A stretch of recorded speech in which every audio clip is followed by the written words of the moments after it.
Il y a 50 ans, les puissances victorieuses de la Seconde Guerre mondiale fondaient l'Organisation des Nations Unies, l'ONU, aujourd'hui au centre de l'actualité internationale.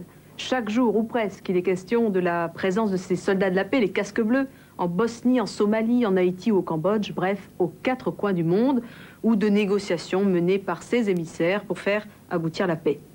Pourquoi et comment a-t-on créé l'ONU ?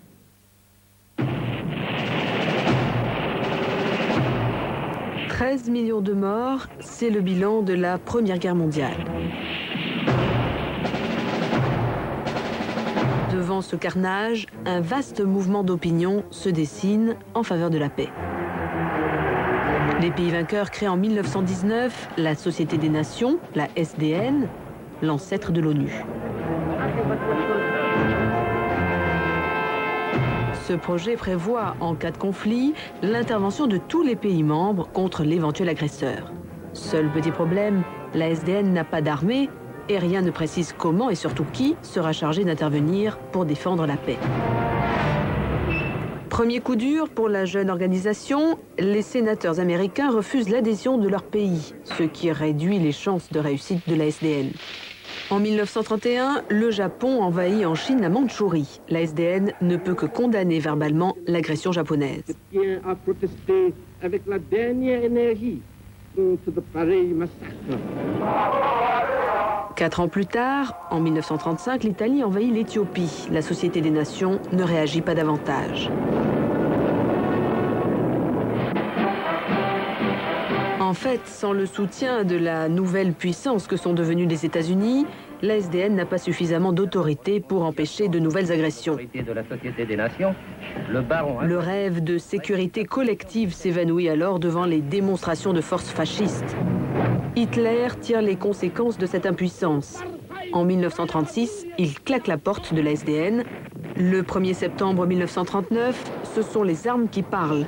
Ces Panzer-divisions commencent leur mise à feu et à sang de l'Europe par la Pologne. L'envoi de la convocation aux États membres de la société. La faillite de la SDN éclate au grand jour. L'histoire se répète, mais cette fois, ce sont 50 millions de morts que le monde comptera à la fin de la guerre.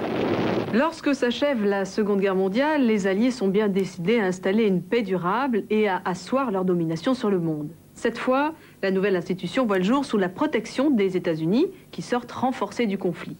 L'ONU fait bloc contre l'ennemi commun de l'époque en Europe, le fascisme, et une fois le fascisme vaincu, l'ONU aura bien du mal à sauvegarder sa cohésion.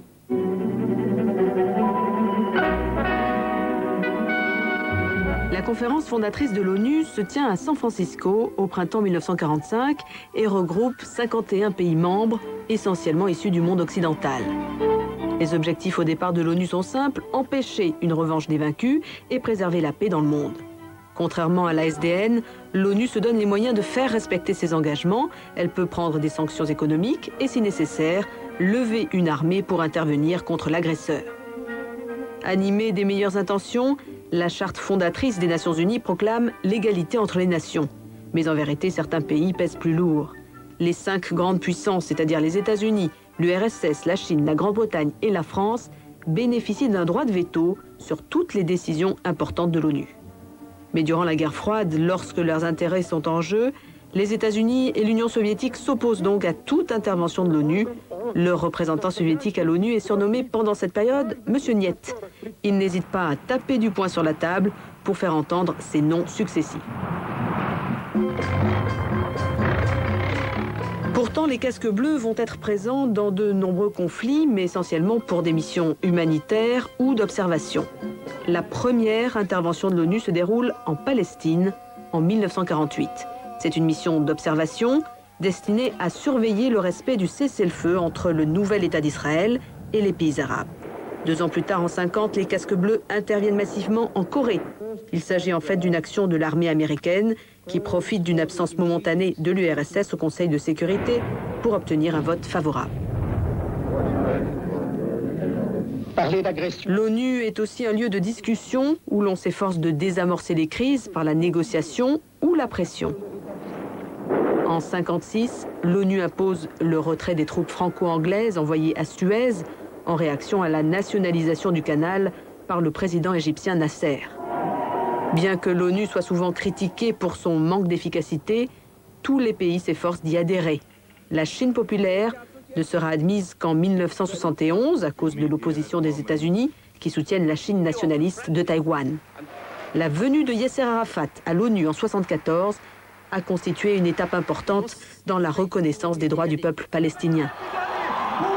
L'ONU avait imposé aussi un boycott économique en Afrique du Sud pour condamner l'apartheid avant son abolition. Aujourd'hui, 50 ans après sa création, l'ONU compte 185 pays membres. En 1990, l'ONU, ce machin, comme l'appelait le général de Gaulle, l'ONU propulsée par l'armée américaine revient à la une avec la guerre du Golfe. Dans le conflit de l'ex-Yougoslavie, l'échec de l'humanitaire a nécessité le retour de la force, démontrant ainsi les limites de l'ONU dans le règlement d'un conflit.